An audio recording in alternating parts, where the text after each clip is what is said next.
Welcome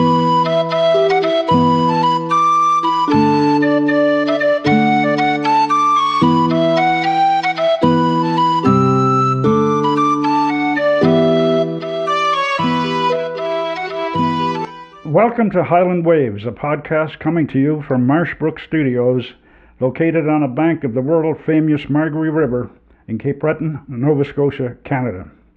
At Highland Waves, we feature stories about the people, the places, and the visitors who come to Inverness County. I'm Pat Wall, your host.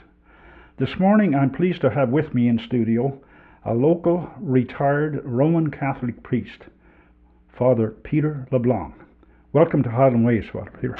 Good to be here. Great. Thank you for the invite. You're very welcome. Father Peter lives in Belcote, Nova Scotia, which is just a few minutes from the studio here. You were born in Belcote? Yep, born in Cheticamp, actually, Okay. and yes. Okay. And you were educated in both French and English, eh? Yes, started in Belcote up to grade 6, and then grade 7 we moved. We were in Margaree Forks District High. Okay. Yes, it was mostly in English, especially when we got to the Forks, Margaree Forks School. In Belcote, there was a French class, so we were bilingual. Good. Yes. Yeah. And you grew up in a Roman Catholic family? Yes, my parents were both Roman Catholic, very based in the church, church-going, practicing Roman Catholics. Can you talk a little bit about your home life and when you were young back in those days? Yeah, it was growing up in Belcote. We were never bored. It was we had friends, and it was kind of a nice place to grow up in. Went to school at Belcote. Started schooling primary up to grade 6 at Belcote School. Remember in grade 2 I started wearing glasses, so it was good. I kind of remember that was kind of a transition, and wearing glasses was kind of a defining moment for me as I grew older. My parents were not rich, so I had to be very careful not to break the glasses, and because I remember breaking them a few times, and a worried look at my mother and father made me realize that to buy another pair of glasses was kind of expensive. So that began to limit my participation in sports. I was much more comfortable in school, and reading. Imagination was always a very important thing for me growing up, and after Belcote, in grade 7, we started going to Margaree Forks School, and there I was able to meet students from not only East Margaree but from Northeast Margaree, Southwest Margaree. So it's much kind of broadened my horizons of friends and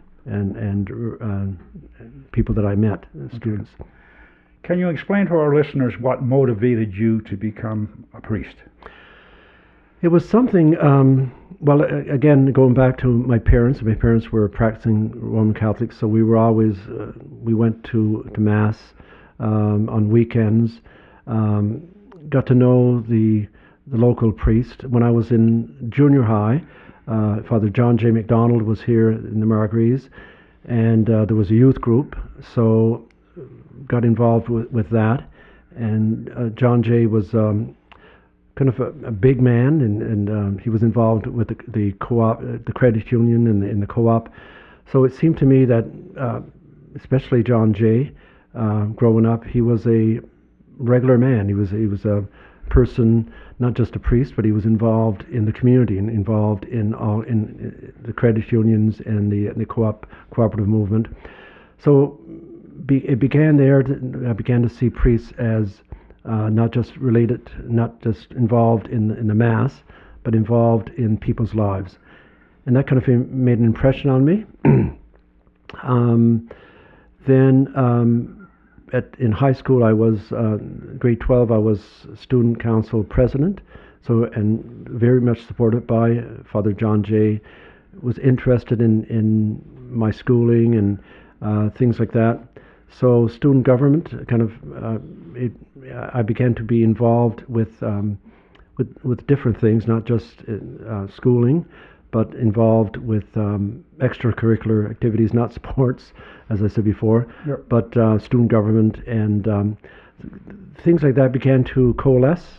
And then I went to St. FX, and in Antigonish, it was kind of there was at that time there was all kinds of priests involved in education, teaching. If I can remember Father Charlie McIsaac, Father Joe Gillis, priests like that. There was Jim McMullen. Again, these were priests that were. It was just not only religion, but it was involved in other areas of life. When I went to St. FX my first year, one of my best friends was Alan Coyne. He was interested in engineering, so I wasn't sure what I was going to take, so I decided to take engineering also. It didn't take me long to realize that I wasn't meant to be an engineer. So after my first year, I kept my sciences instead of just losing out on their first year. I kept my sciences, so I ended up majoring in mathematics, and it was and I guess that was the beginning of kind of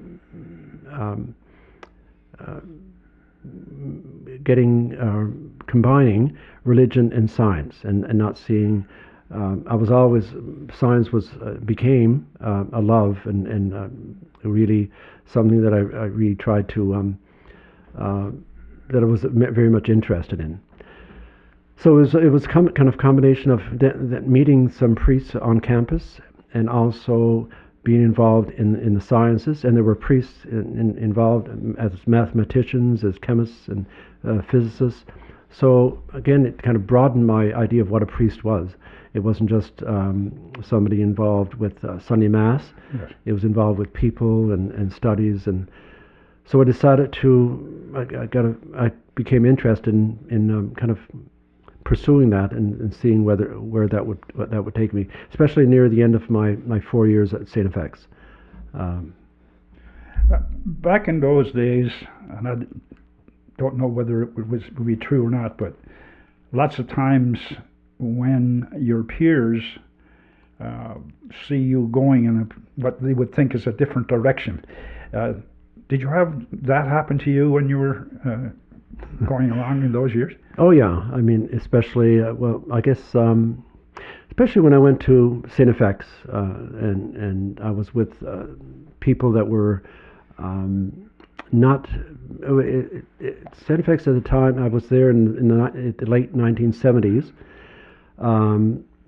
Religion, Mass was still, students still went to Mass. There was, I remember the weekday Masses at 5 o'clock, or I think it was 4:30 or 5 o'clock.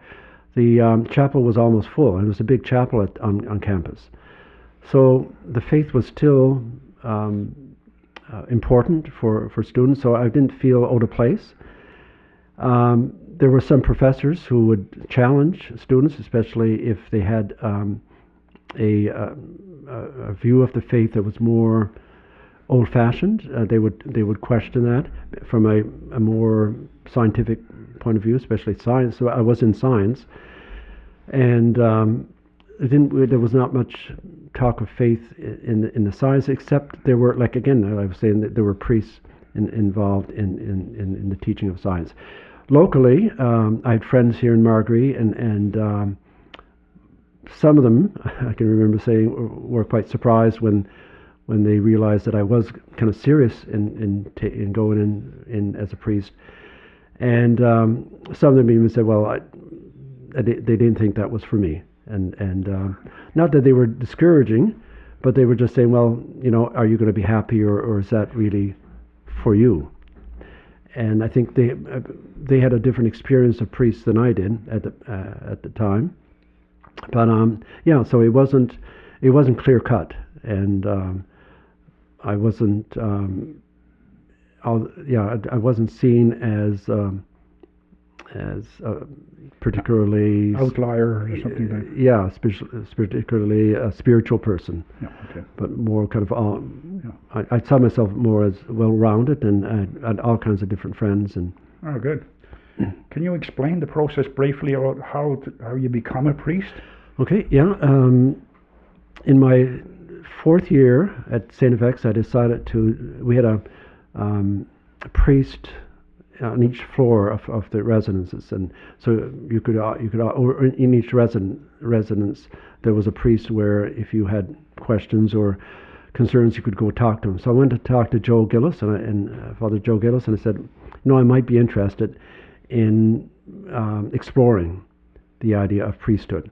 So we talked, and then eventually he said that you should go see Bishop William Power. And so he made an appointment with the bishop, and I remember going to see. And this is my 4th year at university. I went to see Bishop Power, and we talked. I don't really remember exactly what we talked about too much. He was interested in what I was taking. I think he was interested that I was in science, because most of the applicants, in fact, mostly all the applicants to the priesthood were in the arts. Okay. They would be in the arts programs. So I was the only one in the sciences. But again, it wasn't unheard of, because there were priests teaching at St. FX that were in the sciences.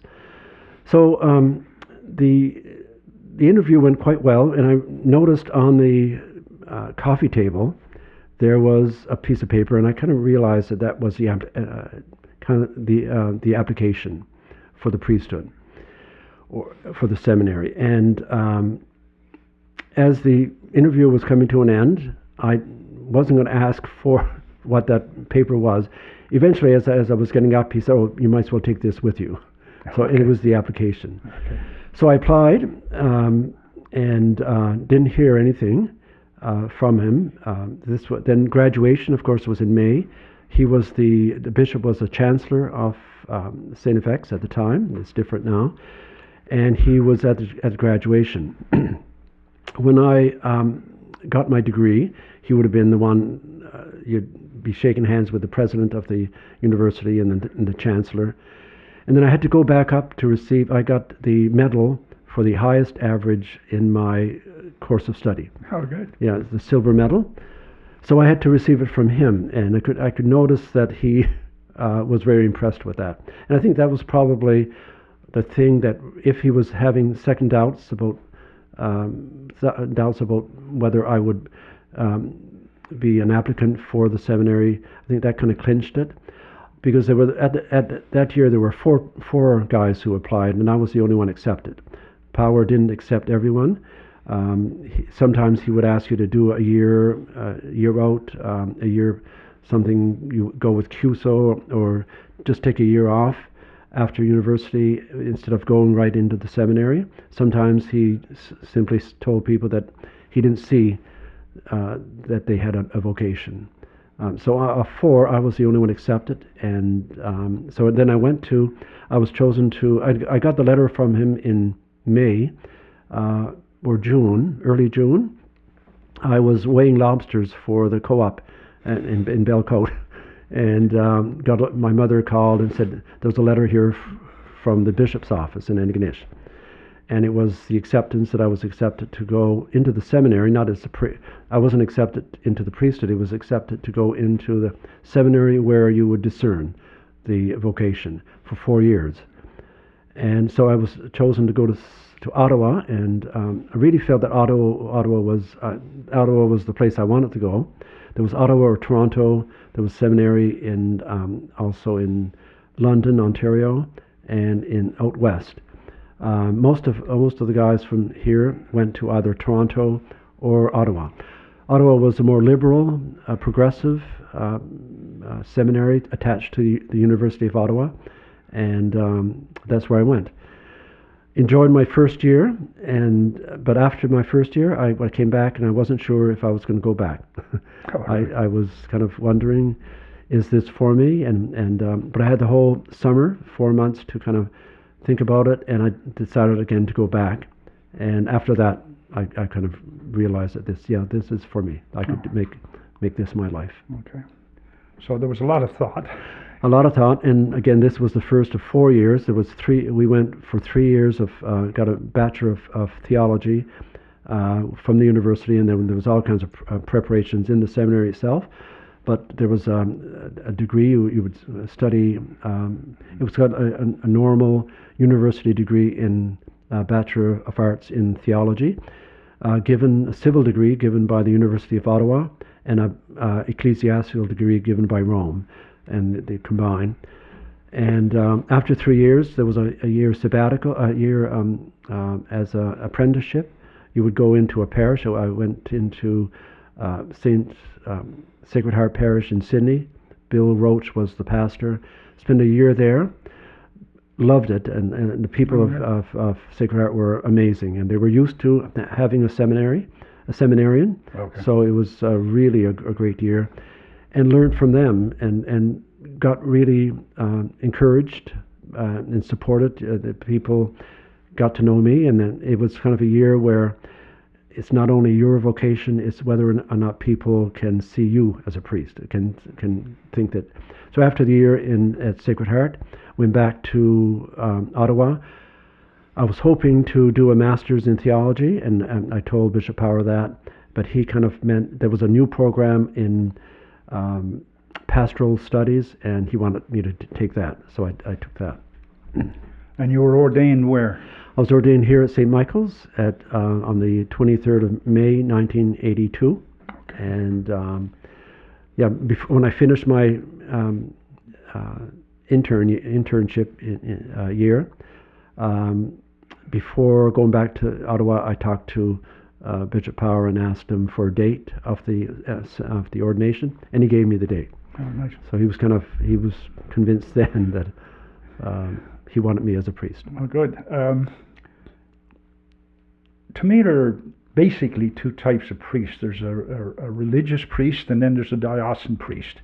Can you maybe explain that a little bit? Yeah, I'm a diocesan priest, and kind of one of the terms that they use is a lay priest, or I'm not sure if that's the correct term, but it's a secular priest. We don't belong to a religious order, and so and our main function is to be with the bishop in a diocese and pastor of a parish. A religious priest belonged to a religious community and centered on a monastery or a house, and they take different vows than we do. We take a vow of promise of obedience to the bishop, and a promise of celibacy. Religious priests take 3 vows of chastity, obedience, and poverty. So, and we look after our own finances, and we're paid by the parish.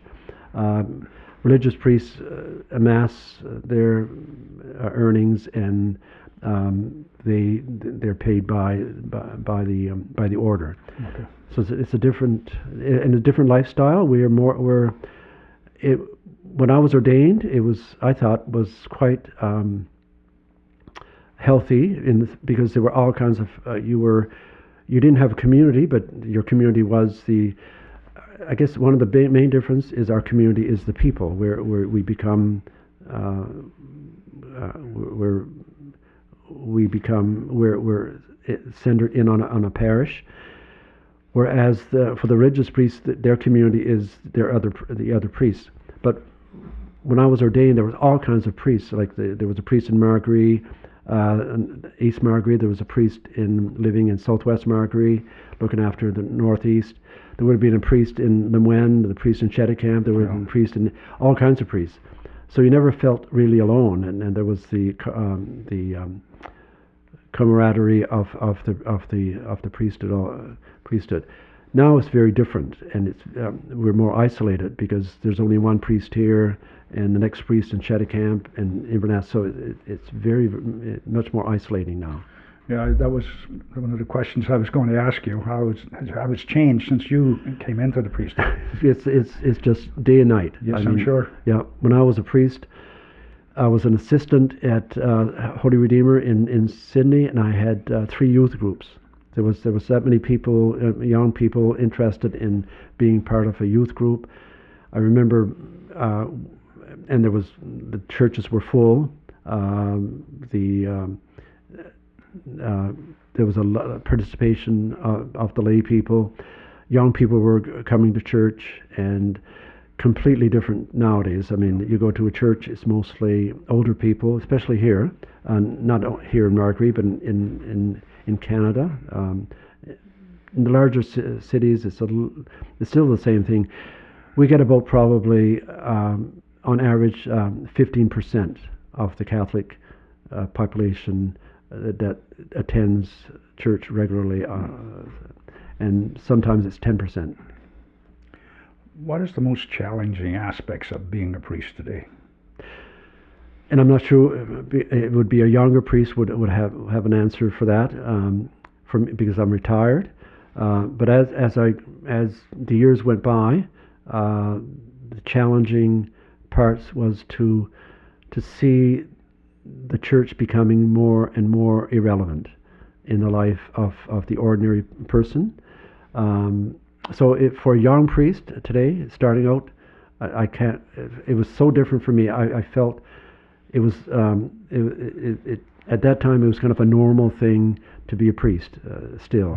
And you went to visiting a home, young people who were there. They knew what a priest did, and they valued what we did. It's completely different now. So I don't for a young priest starting. And I can see sometimes young priests are more conservative than we were. Because there were more of us, and because you had that support, people knew what it meant to be a Roman Catholic.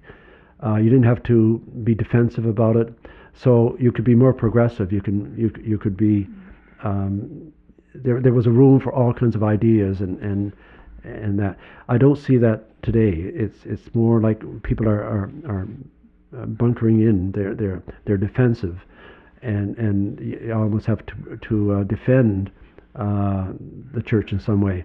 So because of the scandals, that was the other thing. When I was ordained, I was kind of green and naive to think that nothing was that there was no child abuse going on. It was something that I was not aware of. So it was that was a big change in the church. So because of the scandals, because of the child abuse, because of that, the church has lost a lot of respect, and probably rightfully so, because it seems to not have been handled very well. So all of that means that it's a whole different world for a priest. What is the best experience you've had during the course of your career as a priest? Oh, there's so many. I mean, when I look back, it's of course the people, the weddings. You were involved in people's lives, the baptisms, the weddings, the funerals. You were there to help people grieve. It was being there for the people. And then, of course, after 9 years of priesthood, I decided to take a sabbatical. We didn't touch on this, but and then I went away and got a degree in counseling. So I'm not a psychologist. I think we talked. You had mentioned that. I mentioned it, yeah. Yeah, I'm a counseling therapist. So I'm certified by the Canadian Association of Psychotherapists and Counselors, and I have a license by the Nova Scotia College of Counseling Therapists. So combining psychology and combining counseling and parish work, for me, that was the greatest joy, I think. And it helped me to help people from a psychological point of view, from even when the church kind of became emptied, or less and less people were attending, then I was able to use my skills in counseling to help people.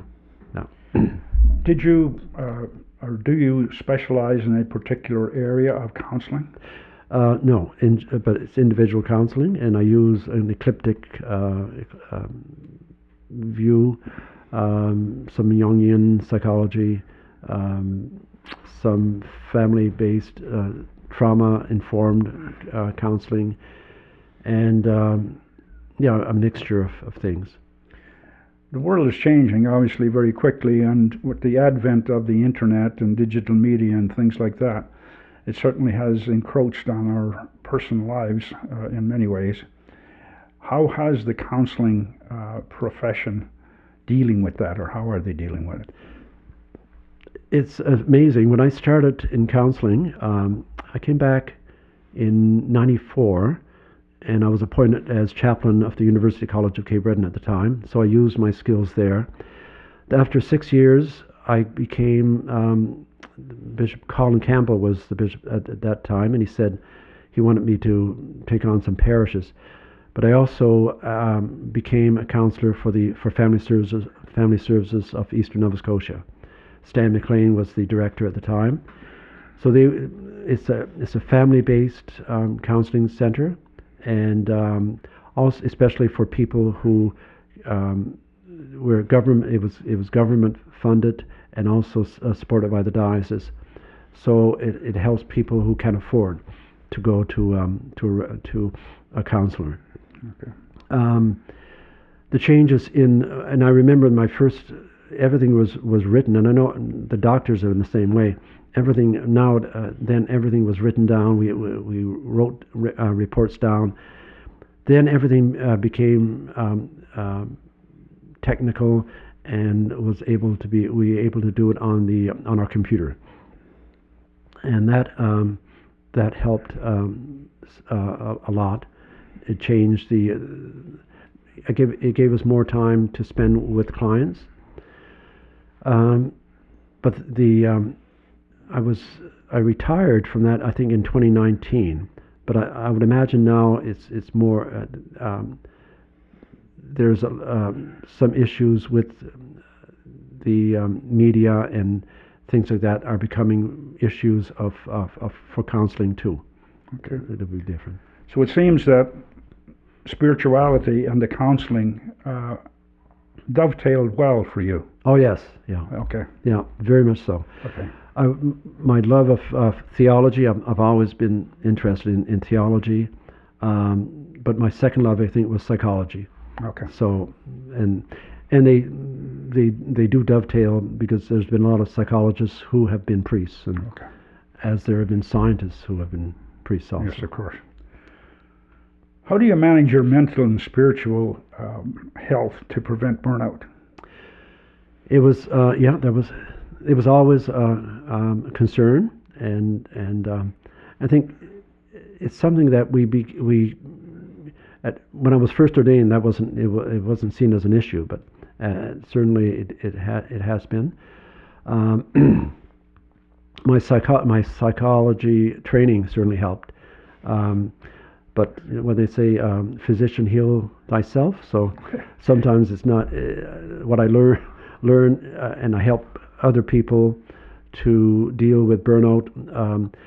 It's different when you have to apply it to yourself. Yeah. So I try to keep healthy physically, and I've always had an idea of a regular doctor's, like a yearly physical, sure. Things like that. Music has always been something very important to me, and when I got close to retirement and in Cheticamp, I decided to do a music show on CKJM, okay. And that was another love, and it has really paid its dividends in my life. Yeah, how music can really be therapeutic, and so I think that, and spiritual reading and keeping in touch with friends and family, and so trying to. It's not always been successful. I mean, I've had times when especially in Cheticamp, where there were almost at least a funeral a week.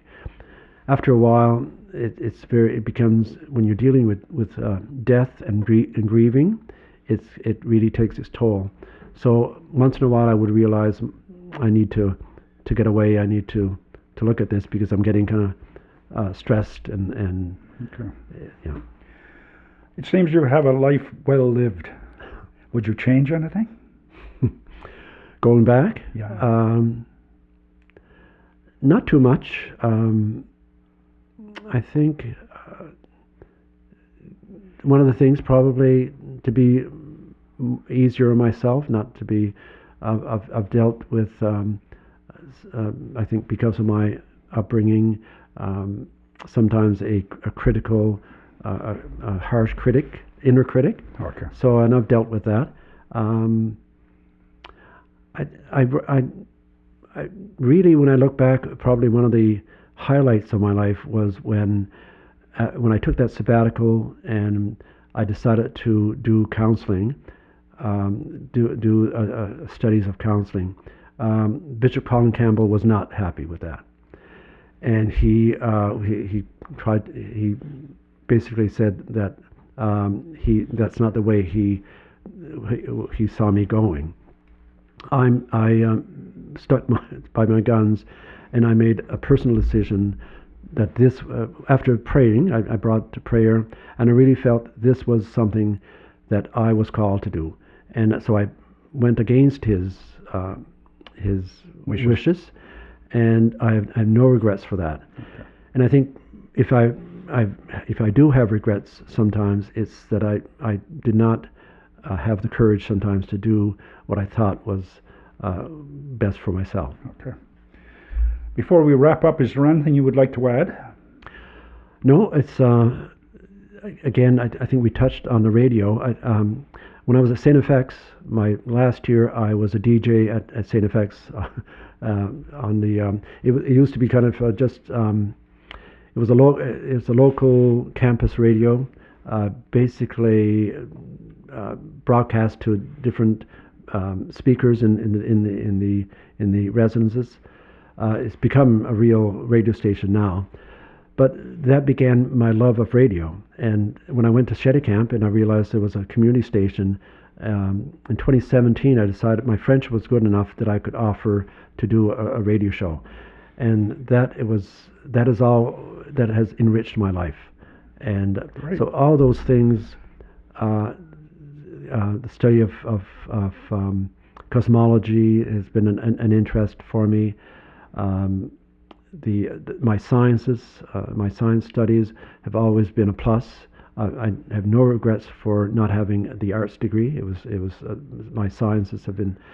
So it's been a very fulfilled life. I'm very happy about it, and the priesthood has been a great thing for me. At the time, I'm not sure now if I would choose it. It was a different time. Sure. For me, when I was, I would have been 24, 23, 23, and it was a different church, Yeah, different sure. world. Today, who knows? Yeah. Well, thank you very much for coming to Highland Waves and talked about your life as a priest.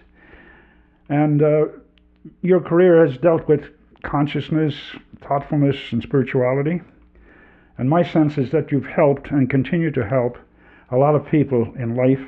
And I hope opportunities continue to come to you that will allow you to continue that good work.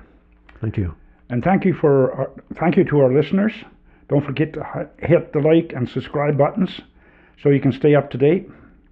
And remember, subscribing to Highland Waves is free. Our thought for today is by Francis Chan, who said, "Our greatest fear should not be about failure, but of succeeding at things in life that don't really matter." So long for now, Pat.